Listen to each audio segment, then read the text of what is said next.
Salut tout le monde, c'est de nouveau moi. Si vous avez vu sur ma chaîne, j'ai effacé deux vidéos. Bon, c'était à propos de la même chose, donc ça va, c'est en fait une vidéo, mais j'en ai fait deux.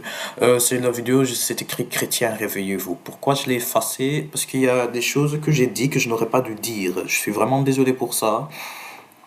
C'est pas ce que je voulais. Je suis pas quelqu'un qui essaye d'amener de la fausse doctrine ou de la fausse parole de Dieu. J'essaie d'amener la vraie parole de Dieu et quand je remarque que c'est faux, j'enlève. Donc tout ce que...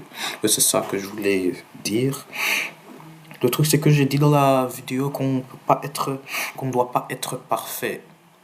En fait c'est faux, il faut être parfait. Seule différence, nous devons l'être à travers Jésus, pas à travers nous-mêmes. On ne peut pas y arriver nous-mêmes, c'est ça le truc. Tu vois?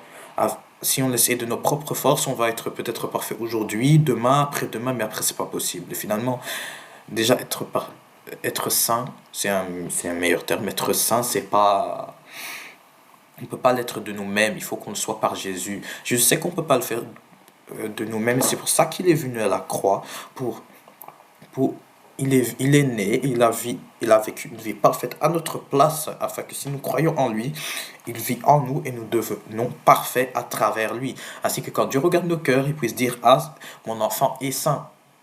Tu vois, donc,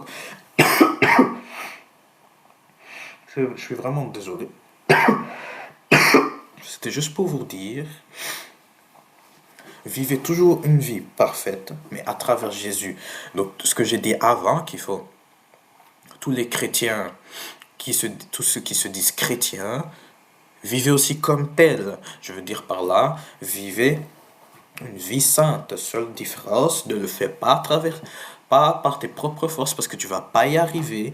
Jésus, c'est pour ça que Jésus est venu, il est venu à la croix pour ça, puisque lui, il est parfait. Si tu crois en lui, il est en toi et tu deviens parfait. D'accord? Donc c'est juste pour dire de nouveau aux chrétiens, ne soyez pas hypocrites, tu vois. Moi, je reconnais ma faute. C'était pas ce que je voulais dire. Il faut être parfait, mais Jésus t'a pas laissé seul dans ça. Il faut que tu sois parfait à travers lui. Parce qu'il sait que tu peux pas le faire tout seul. Il sait qu'on peut pas le faire tout seul. Ça s'est montré au fil de l'histoire de l'humanité et qu'on peut pas le faire nous-mêmes. C'est pour ça qu'il est venu. C'est pour ça qu'il est venu être parfait à notre place. Et quand il vit en nous, c'est la sainteté elle-même qui vit en nous, puisque Jésus est saint. C'est pourquoi que nous devenons saints en même temps que lui. Et comme ça, quand Dieu regarde nos cœurs, il dit, en effet, tu es saint comme je suis saint. Parce que c'est ce que Dieu même ordonne dans la Bible. En 1 Pierre, je ne sais plus où. Je vais mettre le verset dans la description, après que je l'ai trouvé. Mais c'est écrit, soyez saints comme je suis saint, puisque nous sommes le peuple de Dieu. Donc c'est juste pour dire que vraiment, désolé, c'est pas ce que je voulais dire. N'essayez pas de vivre comme vous voulez, mais vivez d'une manière sainte. Et vous devez le faire surtout à travers Jésus. Voilà, c'est ça que je voulais dire. Je vais mettre même les versets qui justifient ce que je dis maintenant dans la description, comme ça vous pouvez le voir. Je pense que je vais aussi le mettre dans la description néerlandais, afin que tous ceux qui parlent néerlandais peuvent aussi le voir. Voilà, je demande encore pardon. Merci d'avoir regardé et à la prochaine fois.